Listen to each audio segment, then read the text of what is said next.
I want to talk more specifically about stress in the fitness industry and how fitness companies abuse stress to take advantage of their clients.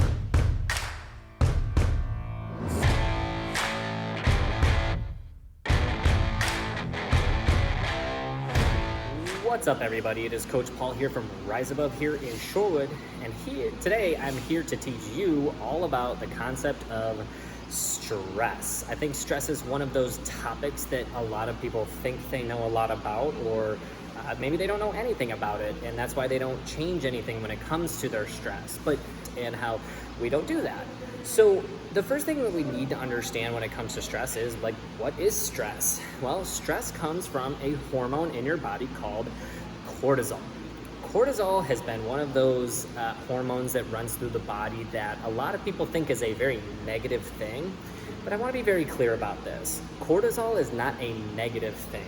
In fact, cortisol is one of those hormones that helps increase a lot of potential for your brain and actually for your body.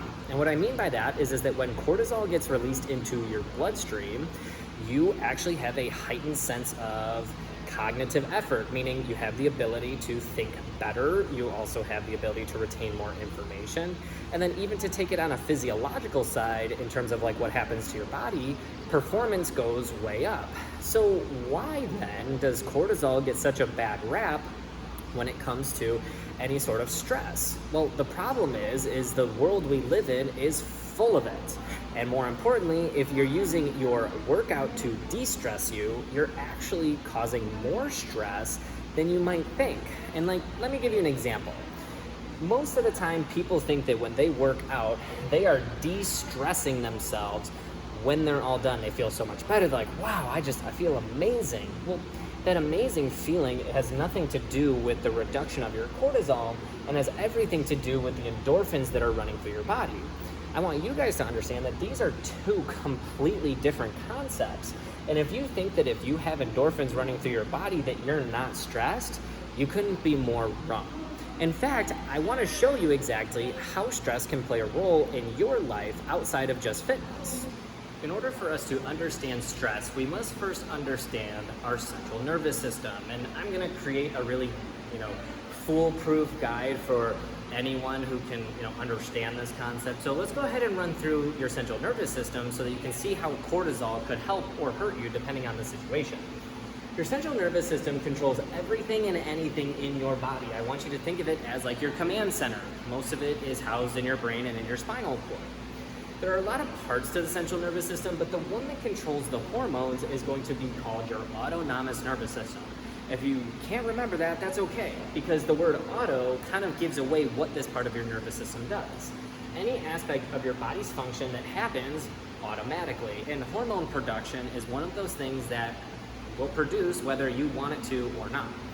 That being said, there are two parts to your autonomous nervous system. The first part is going to be your parasympathetic, and then the second part is going to be your sympathetic.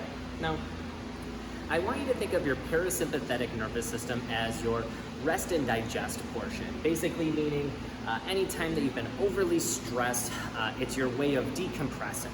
So the top 3 methods for increasing your parasympathetic levels would be to do meditation, an Epsom salt bath, or even like a massage as well. Deep tissue, not so much. More of that Swedish light massage is going to give you more of a parasympathetic response. That being said, let's talk about the sympathetic response. So sympathetic is essentially just the opposite. So if you think of parasympathetic as the anti-stress portion of your autonomous nervous system, you can think of your sympathetic as your stress response, meaning things that stress you out will cause cortisol spikes, which we talked a little bit earlier about, to enter the body. We call this state fight or flight. You may have heard that in your high school, anatomy classes or whatever the case may be. But, fight or flight basically just means that cortisol, the stress hormone, gets produced into your body. Now, I think the part that people get really confused about is how to actually increase our cortisol levels.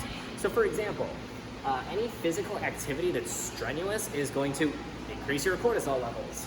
Any type of pain you're dealing with, whether it's knee pain or something different that's medically diagnosed, you're going to have extra cortisol running through your body. The last one that I can think of is any sort of work or mental stress. And yes, if you can actually believe it, the same sort of cortisol gets produced into the body, whether you're lifting really heavy weights or being yelled at by your spouse or your boss or your coworkers. So you have to be kind of careful here. If you're coming to the gym after a day of work and you got in trouble at work and you're really stressed out, you may not want to push a super intense workout because it might actually have adverse side effects on you, as opposed to doing something more like meditation or Epsom salt baths to get your levels back to a somewhat normal state. That being said, we basically have three different scenarios that we see, people walking through our gym. We have the overly parasympathetic person, which means that they're under stressed, meaning they don't have enough cortisol in their body to get them up and going, or they're overstressed, meaning they're pressing on the gas pedal so long, something's gonna give. Either they're gonna run out of gas or they're gonna crash their car type of situation. So neither of these are exactly ideal. What we wanna be aiming for is this concept here called homeostasis. Homeostasis basically just means a state of balance. So when we have these fitness companies that basically market themselves as, hey, come work out, we will de-stress you from that long, hard day of work. I don't want you to be confused. That is not going to de-stress you in any way whatsoever. That happy feeling that you feel after a workout, that's not reducing your stress. In fact, you're increasing your stress. What you're feeling is more of an endorphin rush. And here's the thing about endorphins. Endorphins are really addictive. If you've ever heard of the thing called the runner's high, it's called that for a reason. People basically go run, they get endorphins into their brain, and then they get addicted to it. And the problem with that is they don't feel good ever if they don't have endorphins running through their brain. So next time you go into your gym or you go into your workout, take a step back and think, do I need to de-stress or increase stress for my workout today?